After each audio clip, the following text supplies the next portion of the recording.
आप सब अपनी आंखों से खुद ही देख लीजिए। ट्राई कलर पॉट की नकल? ये तो सच में नकली है।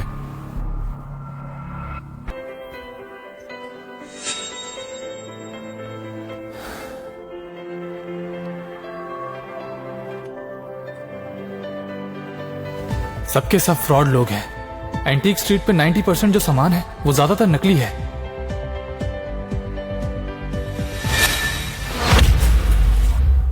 पर ये वाला तो सच में असली लग रहा है। आराम से देख लो बेटा। 500 साल पुराना पीस है। ये 15th सेंचुरी से है तो काफी कीमती होना चाहिए। मेरी पावर अपग्रेड हो गई है क्या?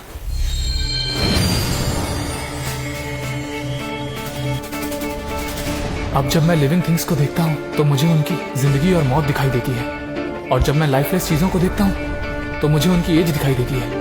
ये तो वाकई कमाल हो गया। बेटा तुम्हारी नजर बहुत तेज है। वो पेंडेंट 500 साल पहले का है। 500 साल? ज्यादा से ज्यादा पिछले हफ्ते का होगा, लेकिन मुझे ये पेंडेंट काफी पसंद आ गया है तो ठीक ठीक लगाओ। कितने में दोगे? 2000 रुपए का। रुको रुको बेटा, तुम्हें डिस्काउंट देता हूँ। बताओ कितने का लेना चाहोगे? 300। कितना? 2000 रुपए का पेंडेंट सिर्फ 300 में? देना है तो दो, वरना। रुको, रुक जाओ। चलो ठीक है, ले जाओ। कितना बेवकूफ है। वो पेंडेंट बिल्कुल नकली है। मैंने कबाड़ी वाले से लिया था, वो भी 20 रुपए में।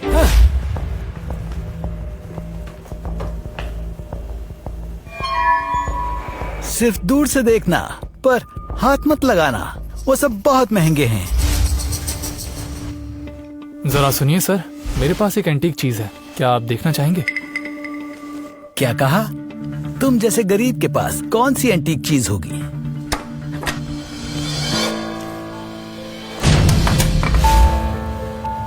ये तो सच में काफी कीमती है। इस लड़के को एंटीक चीजों के बारे में नहीं पता होगा। बढ़िया, मैं इससे सस्ते में ले लूंगा।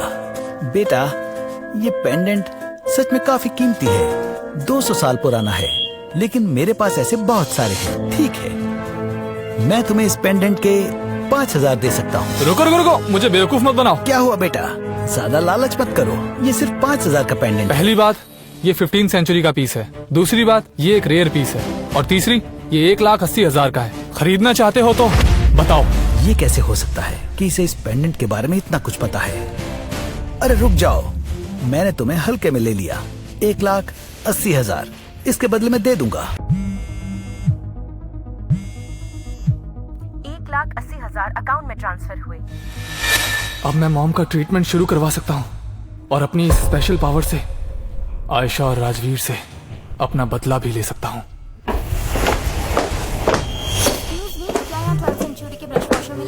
तुम यहाँ? तुम्हारी चोट कैसी है अब? मैं तुम्हें हॉस्पिटल ले जाना चाहती थी, पर तुम चले ही गए थे। कोई बात नहीं, मैं ठीक हूँ। मैं तो तुम्हारा शुक्रगुजार हूँ। तुम्हारे कारण ही तो मुझे ये स्पेशल पावर का पता चला। सुबह जब मैंने इसे देखा था, इसके पास 50 साल से ज्यादा जिंदगी थी, लेकिन अब इसकी मौत होने वाली है। देखो, तुम एक अच्छी इंसान हो तो मैं तुम्हें दरअसल कुछ बताना चाहता हूँ। तुम्हारे आगे का फ्यूचर बहुत डार्क है। क्या? क्या मतलब डार्क फ्यूचर?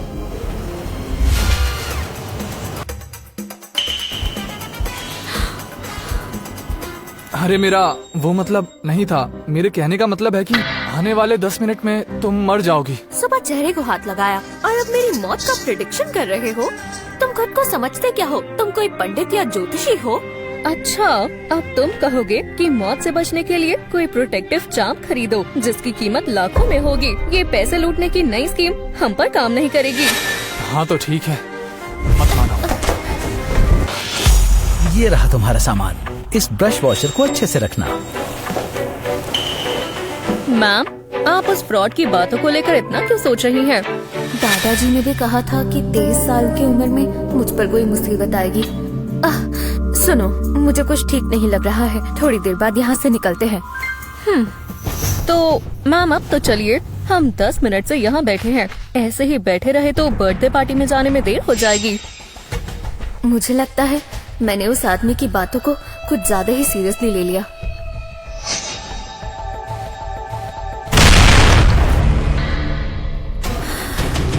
क्या यानी उस लड़के ने सच कहा था? अगर मैं उसकी बातों को सीरियसली ना लेकर 10 मिनट पहले ही निकल चुकी होती तो अब तक हम हाईवे पर होते और चलती गाड़ी में आग लगने के कारण मैं अपनी जान गंवा देती। मिस तान्या, आप इसे तो भूल ही गई। ये मेरा नहीं है। शायद ये फ्रॉड आदमी का होगा। ये तो एक क्रिटिकल नोटिस है। Aryan Sharma, Mamta Sharma, Sunshine Hospital. Sunshine Hospital तो हमारी कॉर्पोरेशन का है ना? जल्दी सनशाइन हॉस्पिटल चलो और अगले 10 मिनट में मुझे उस आदमी की सारी डिटेल्स। इतने थोड़े से पैसों से क्या होगा? ये तो सिर्फ 1 लाख ही है। हॉस्पिटल का बिल तो तुम अभी भी नहीं चुका पाओगे। बाकी पैसे मैं दे दूंगी। तुम खुद को समझती क्या हो, मिस ओबराय? तुम मिस्टर पंत हो? जी, मैं यहाँ 10 साल से। ठीक है, आज से और अभी से तुम्हें नौकरी से निकाला जाता है और तुम्हारा लाइसेंस कैंसिल होगा। ओबरॉय ग्रुप तुम पर ड्यूटी ना निभाने के लिए और सीरियस पेशेंट को आईसीयू से निकालने के लिए केस करेगा। पेशेंट ममता शर्मा के लिए बेस्ट रूम अरेंज करो, सबसे अच्छी मेडिकल टीम लगाओ, इनकी जान बचाने के लिए जो हो सके करो। अब तुम नए डायरेक्टर हो। जी मैडम। बदतमीज लड़की, अपनी हद में रहो। हाँ? तुम आयशा हो ना, आर्यन की एक्स वाइफ? तुम तो शक्ल से ही बेवकूफ लगती हो। ये सब तुम्हें कैसे पता? आखिर तुम हो कौन? जुबान संभाल कर, ये ओबरॉय ग्रुप की हेड है। मैं इनके सामने आवाज भी नहीं उठाता। अपना इंट्रोडक्शन दे देती हूँ। मैं तान्या ओबरॉय हूँ, ओबरॉय ग्रुप की सीईओ और साथ ही आर्यन की होने वाली बीवी भी। अरे बस गाड़ी वहीं रोक दो। आर्यन, अब तुम कहाँ जा रहे हो? मिस तानिया, आज मदद करने के लिए शुक्रिया। आज आपने मुझे बचा लिया, पर अब मैं आपके और एहसान नहीं ले सकता। हाँ, आपके पैसे मैं जल्दी चुका दूंगा। बिल्कुल नहीं, तुम ऐसे ही नहीं जा सकते। मेरे दादाजी के बर्थडे पार्टी का क्या? मैं अपनी फैमिली को बोल चुकी हूँ कि मैं अपने फियांसे के साथ पार्टी में आऊंगी। मुझे तो लगा ये सब मजाक है। आर्यन, प्लीज एक बार मेरी हेल्प कर दो, बस एक बार। ठीक है, बस एक बार, उसके बाद नहीं। कम से कम ये माना तो सही। अब धीरे धीरे मुझे इसे अपना बनाना होगा। इसी से मेरी किस्मत जुड़ी है। मैं अब इसे कहीं नहीं जाने दूंगी।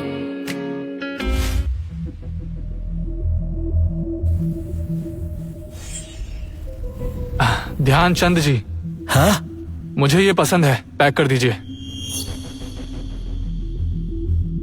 हाँ बिल्कुल। पहले मुझे ये लड़का समझदार लगा था, लेकिन ये तो बेवकूफ निकला।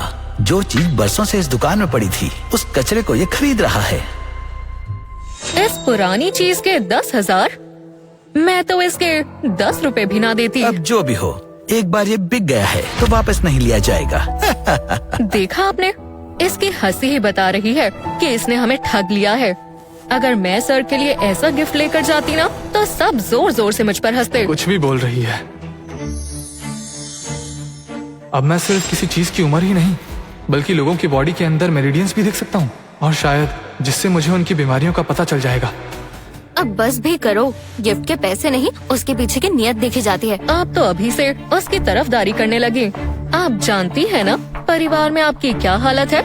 ऐसे में ये बर्थडे पार्टी ही सभी को इम्प्रेस करने का आखिरी मौका है। तो तानिया भी मुश्किल में है। तानिया, तुम बिल्कुल फिक्र मत करो। अब मैं तुम्हारी मदद करके तुम्हारा एहसान जरूर चुका दूंगा। आर्यन, मैंने दादाजी के लिए एक गिफ्ट रेडी किया है। मैं बस अभी उसे लेकर आती हूँ। ठीक है। लगता है इसे मेरे खरीदे गिफ्ट पर भरोसा नहीं है, लेकिन ये गिफ्ट सबसे बेस्ट है। कोई मेरी मदद करो। हाँ?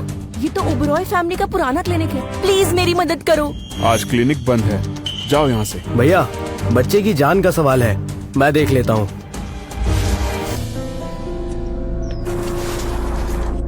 क्या हुआ? ऐसे कुछ इंटरनल प्रॉब्लम है भैया, एक बार आप देखिए।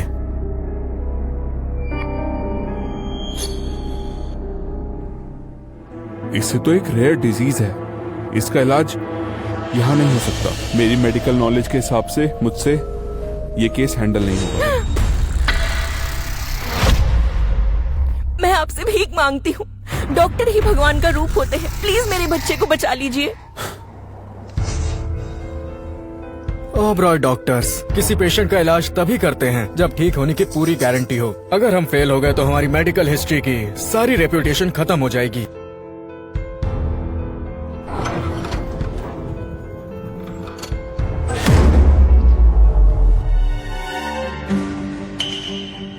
क्या आप भी ओबरॉय फैमिली से हैं? मेरा बेटा बीमार है, प्लीज इसे बचा लीजिए। ये चेस्ट का IQ पॉइंट है, शायद प्रॉब्लम का सोर्स यही है। इतने यकीन से कह रहे हो? क्या तुम भी एक डॉक्टर हो? मैं कोई डॉक्टर तो नहीं हूँ, लेकिन मुझे जितनी नॉलेज है उससे मैं इसका इलाज कर सकता हूँ। जो करना है करो, बस मेरे बच्चे को बचा लो।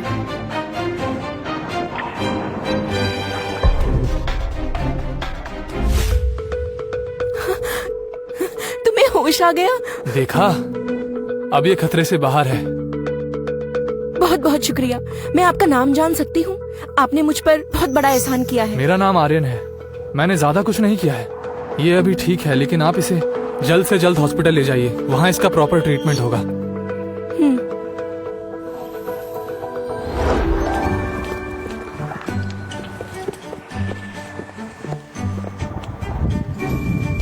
आर्यन, अंदर चले। ठीक है।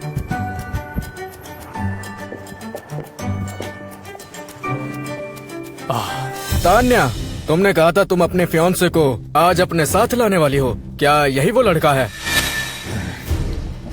ये मेरा फियांसे है। मैं शहर के सारे एलीट फैमिलीज को जानता हूँ, ये उन फैमिलीज में से तो नहीं है। मैं किसी एलीट फैमिली से नहीं हूँ, बस एक नॉर्मल आदमी हूँ। तान्या, तुम्हारी पसंद तो टॉप क्लास होती थी, तो फिर ये मामूली इंसान क्यों चुना? बेटा, तुम जैसे लोग हमारी दुनिया से बिल्कुल अलग हैं। हमारा तो सोशल सर्कल भी बिल्कुल अलग है। तुम्हें यहाँ से जाना चाहिए। अगर तान्या ने इस गरीब से शादी कर ली तो ओबरॉय फैमिली की प्रॉपर्टी का एक बड़ा हिस्सा इसे मिल जाएगा। तुम शक्ल सूरत से तो क्या, औकात से भी हमारी तान्या के लायक नहीं हो, लेकिन अब तुम यहाँ आ ही गए हो तो ये 10 लाख का चेक लो और निकल जाओ यहाँ से।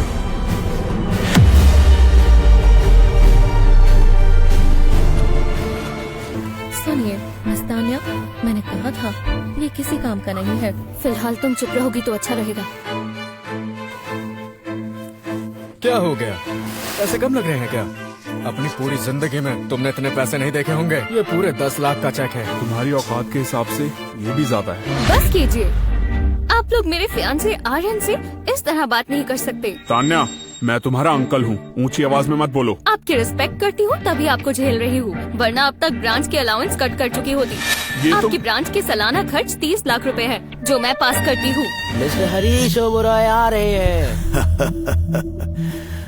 Happy birthday sir. तानिया, तो यही वो लड़का है जिससे तुम शादी करना चाहती हो? दिखने में तो बहुत हैंडसम है। दादाजी, आपके आने से पहले ये सब मुझे खरी खोटी सुना रहे थे। तान्या, आज दादाजी का 70वां बर्थडे है। इतने इम्पोर्टेंट दिन पर लेट आने के लिए तुम्हें खरी खोटी सुननी ही पड़ेगी ना। किसी काम की वजह से हमें देर हो गई थी। कहीं तुम लोग बाहर खड़ी लेडी की मदद तो नहीं कर रहे थे? उसकी हेल्प तो नहीं की ना। उसके बच्चे को क्रिटिकल बीमारी है, उसका इलाज भी नहीं किया जा सकता। हाँ, एक लेडी हेल्प मांग रही थी और मैंने उस बच्चे की जान बचाई। तुम ये क्या बकवास कर रहे हो? तुम कोई डॉक्टर हो जो उसकी जान बचाने का दावा कर रहे हो? तुम्हारा दिमाग खराब है। उस बीमारी का इलाज करना मुश्किल ही नहीं, नामुमकिन है। और तुम कह रहे हो कि तुमने उस बच्चे की जान बचा। ये लड़का फालतू में शेकी मार रहा है। मुझे मौके का फायदा उठाना चाहिए। डैड, मैंने खुद उस पेशेंट की नब्ज चेक की थी। उसका बचना बिल्कुल नामुमकिन है। वो ठीक तो हो ही नहीं सकता। पर ये आर्यन कह रहा है कि उसने उसकी जान बचा ली, जो कि सरासर झूठ है। तो आप ही बताइए, ऐसे आदमी को हम ओबरॉय फैमिली का दामाद कैसे बना सकते हैं? रोनित, क्या तुम्हारा भाई सच कह रहा है? हाँ डैड, ये सच कह रहे हैं। मैंने भी पेशेंट को चेक किया था। तो क्या आर्यन झूठ बोल रहा है? आर्यन, गरीबी किसी की रुकावट नहीं बन सकती। मैंने भी अपनी जिंदगी में कई उतार चढ़ाव देखे हैं, तब कहीं जाकर यहाँ तक पहुँचा हूँ। लेकिन बार बार झूठ बोलना ठीक नहीं है। तान्या, मैं तुम्हें इसे शादी नहीं करने दे सकता। अच्छा होगा इसे भूल जाओ। सर देखिए, मैंने जो कहा बिल्कुल सच है। आप चाहें तो किसी से भी चेक करवा सकते हैं। वहाँ कोई CCTV नहीं था, नहीं तो अब तक तुम्हारा सच सबके सामने होता। तुम दादाजी, मुझे आर्यन पर यकीन है। जो उसकी बेइज्जती करेगा वो मेरा दुश्मन होगा। अब किसी ने आर्यन के बारे में कुछ गलत कहा तो मुझसे बुरा कोई नहीं होगा। बस बहुत हो गया। आज का दिन खुशी का दिन है। हम ये बात बाद में करेंगे। दादाजी, मैंने आपके लिए गिफ्ट तैयार किया है। उम्मीद है कि ये गिफ्ट आपको जरूर पसंद आएगा। ये एक बेशकीमती जेड स्केप्टर है जो 19वीं सेंचुरी में प्रिंस ने अपने लिए बनवाया था। कमाल है, तुम्हारा गिफ्ट सच में लाजवाब है। हमारी फर्स्ट ब्रांच ने भी आपके लिए एक खास गिफ्ट लिया है। ये पुराने जमाने के एंटिक स्क्रिप्चर्स हैं। और सेकंड ब्रांच की तरफ से एक प्रीमियम इंकस्टोन है जो राजा महाराजा के जमाने में इस्तेमाल होते थे। ये तो बहुत जबरदस्त है। ये सारे एंटीक पीस सच में बहुत कमाल है। तान्या बेटा, फर्स्ट और सेकंड ब्रांच दोनों ने अपने सारे गिफ्ट दे दिए। अब देखते हैं तुम क्या खास लेकर आई हो। दादाजी, मैं जल्दी में थी इसलिए बस ये जेड पेंडेंट ही ला पाई।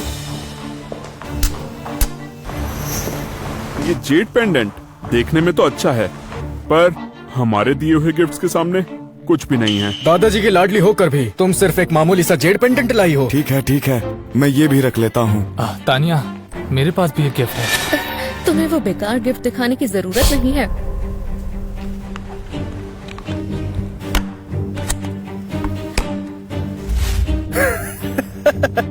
तुम ये गिफ्ट लेकर आए हो, एक टूटा फूटा कांसे का बर्तन। आर्यन, इस बेकार सी चीज से तुम्हारी औकात का साफ पता चलता है। तुम और तुम्हारा गिफ्ट दोनों ही बेकार है। तान्या, तुम्हारे गिफ्ट्स और तुम्हारे फियांसे का गिफ्ट दोनों ही किसी कचरे से कम नहीं है। बिल्कुल। तुम्हारे इस कचरे के मुकाबले मेरा गिफ्ट कहीं ज्यादा कीमती है। क्या कहा तुमने? हाँ, ओबरॉय फैमिली ने मेरी नाती की जान बचाई। मैं उनका बहुत एहसानमंद हूँ। सपना, फिक्र मत करो, मैं उनका शुक्रिया अदा जरूर करूंगा। अभी अभी पता चला है आज हरीश ओबरॉय का 80th बर्थडे है, तो क्या हमें उन्हें कोई गिफ्ट भेजना चाहिए? बिल्कुल, एक बड़ा सा गिफ्ट तैयार करो, मैं उन्हें खुद देने जाऊँ। लेकिन सर, ओबरॉय फैमिली आपसे मिलने के लायक नहीं है। ओबरॉय फैमिली ने मेरी नाती की जान बचाई, मैं उनका एहसान कभी नहीं भूल सकता। मेरे गिफ्ट को जज करने वाले तुम कौन होते हो? मेरा गिफ्ट तुम्हारे गिफ्ट से 100 गुना कीमती है। विकी, जो तुमने दिया है वो बस एक मॉडर्न जेड सेप्टर है जिसकी मार्केट वैल्यू मुश्किल से 10,000 होगी। और मिस्टर विनीत, आपका 20th सेंचुरी का आर्ट वर्क नकली है जिसकी कीमत ज्यादा से ज्यादा 3,000 होगी। और हाँ मिस्टर रोनित, आपका गिफ्ट थोड़ा बेटर है लेकिन उसकी कीमत भी बस 30,000 के आसपास होगी। और जो मैंने गिफ्ट दिया है 18th सेंचुरी की इंपीरियल कोड की स्नफ बॉटल है जिसकी कीमत है 20 लाख, जो कि सबसे महंगा है। बस करो, तुम बहुत घमंडी हो। तुम्हारे हिसाब से हम सबके सारे गिफ्ट्स नकली हैं। आर्यन, अगर आज तुमने प्रूफ नहीं किया कि ये फेक है तो तुम यहाँ से जिंदा वापस नहीं जाओगे। तानिया, क्या यही तुम्हारी पसंद का लड़का है जो बस झूठी और बेबुनियादी बातें करता है? मुझे तुमसे ये उम्मीद नहीं थी। तुमने इसे यहाँ लाकर सारा माहौल खराब कर दिया। तुम सबसे माफी मांगो।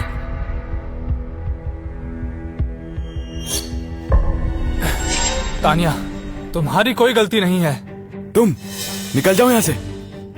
चलो। दादाजी, अगर आर्यन आज यहाँ से गया तो मैं भी उसके साथ जाऊंगी।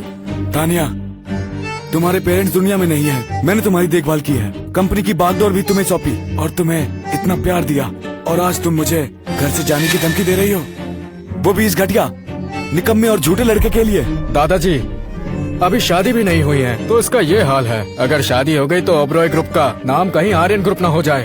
आज मैं तानिया को कंपनी की हेड की पोस्ट से हटाता हूँ। अगर तुम्हें यही लड़का पसंद है तो अभी इस घर से निकल जाओ। मिस्टर राकेश दीवान आ रहे हैं। मिस्टर हरीश ओबरॉय को जन्मदिन की बधाई। मिस्टर दीवान, आपने यहाँ आकर हमारी इज्जत बढ़ा दी। राकेश दीवान का यहाँ आना ओबरॉय फैमिली के लिए बहुत सम्मान की बात है। मैंने सुना है राकेश दीवान एंटीक चीजों के एक्सपर्ट हैं और उन्हें एंटीक चीजों को कलेक्ट करने का बहुत शौक है। तुम्हें आधी बात भी नहीं पता। एंटीक चीजें कलेक्ट करना तो बस उनका शौक है। पेशे से वो साउथ प्रोविडेंस मेडिकल एसोसिएशन के चेयरमैन हैं। साउथ प्रोविडेंस की पूरी मेडिकल इंडस्ट्री उनके कंट्रोल में है, इसलिए हमें उनसे अपने रिश्ते अच्छे रखने चाहिए। अगर मुझे आगे बढ़ना है तो मुझे उनके सामने अपना इम्प्रेशन जमाना होगा। ये बहुत रेयर चांस है, मैं ये मौका नहीं हाथ से जाने दूंगा। मैं आज यहाँ सिर्फ बर्थडे पार्टी में नहीं आया हूँ। कल मेरे नाती की तबीयत खराब हो गई थी। ओबरॉय फैमिली के एक मेंबर ने आगे बढ़कर मेरे नाती की जान बचा ली। मैं ये जानना चाहता हूँ कि ओबरॉय फैमिली में से वो कौन सा था जिसने उनकी मदद की है। मैं उनका शुक्रिया अदा करना चाहता हूँ। मतलब वो औरत और बच्चा इनकी फैमिली से थे? हम में से किसी ने उसकी मदद नहीं की थी। जहाँ तक मुझे याद है मैंने विक्की को सबसे आखिर में आते हुए देखा था। शायद इसी ने मदद की है। हाँ, मैंने भी देखा। सबसे लास्ट में विक्की ही अंदर आया था, उसी ने उस बच्चे की मदद की है।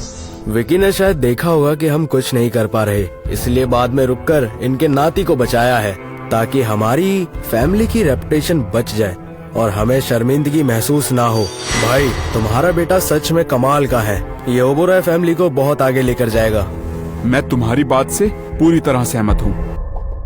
मैंने तो उसे नहीं बचाया। अब समझ गया, शायद बच्चे को सिर्फ कोई छोटी सी प्रॉब्लम थी जो अपने आप ही ठीक हो गई। चाहे जो कुछ भी हो जाए, मैं ये क्रेडिट लेकर ही रहूंगा।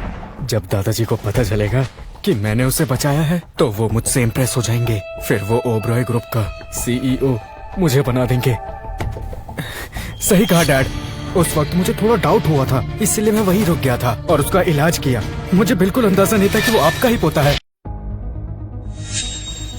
पर उसे मैंने बचाया था। आर्यन, अब ये बकवास बंद करो। मुझे पता है तुम बहुत टैलेंटेड हो, पर तुम डॉक्टर नहीं हो।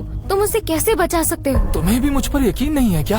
आर्यन, अब बस भी करो। तुम्हारी वजह से मैम को कितना कुछ सुनना पड़ रहा है। अब तुम क्या सच में उन्हें इस घर से बेदखल करवाना चाहते हो? इसमें आखिर मेरी क्या गलती है? अरे ये मत कीजिए।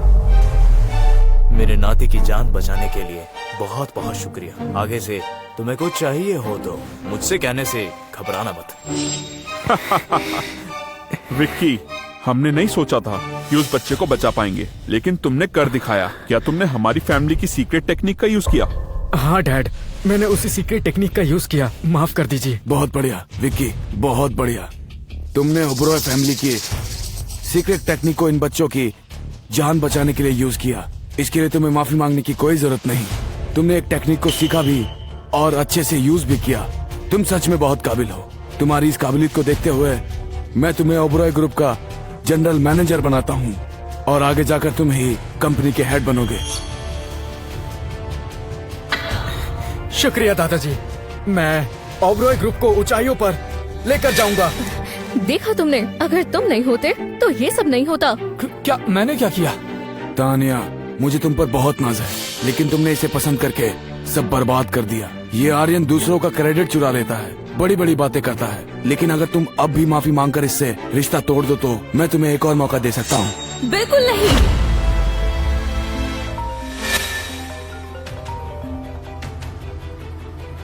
डैड, मैं आपको बताना भूल गई, जिसने कार्तिक की जान बचाई थी वो ओबरॉय फैमिली से नहीं है। उसका नाम आर्यन है। उसने ही मेरी मदद की। तो आप कंफ्यूज मत होना। होटल में हो?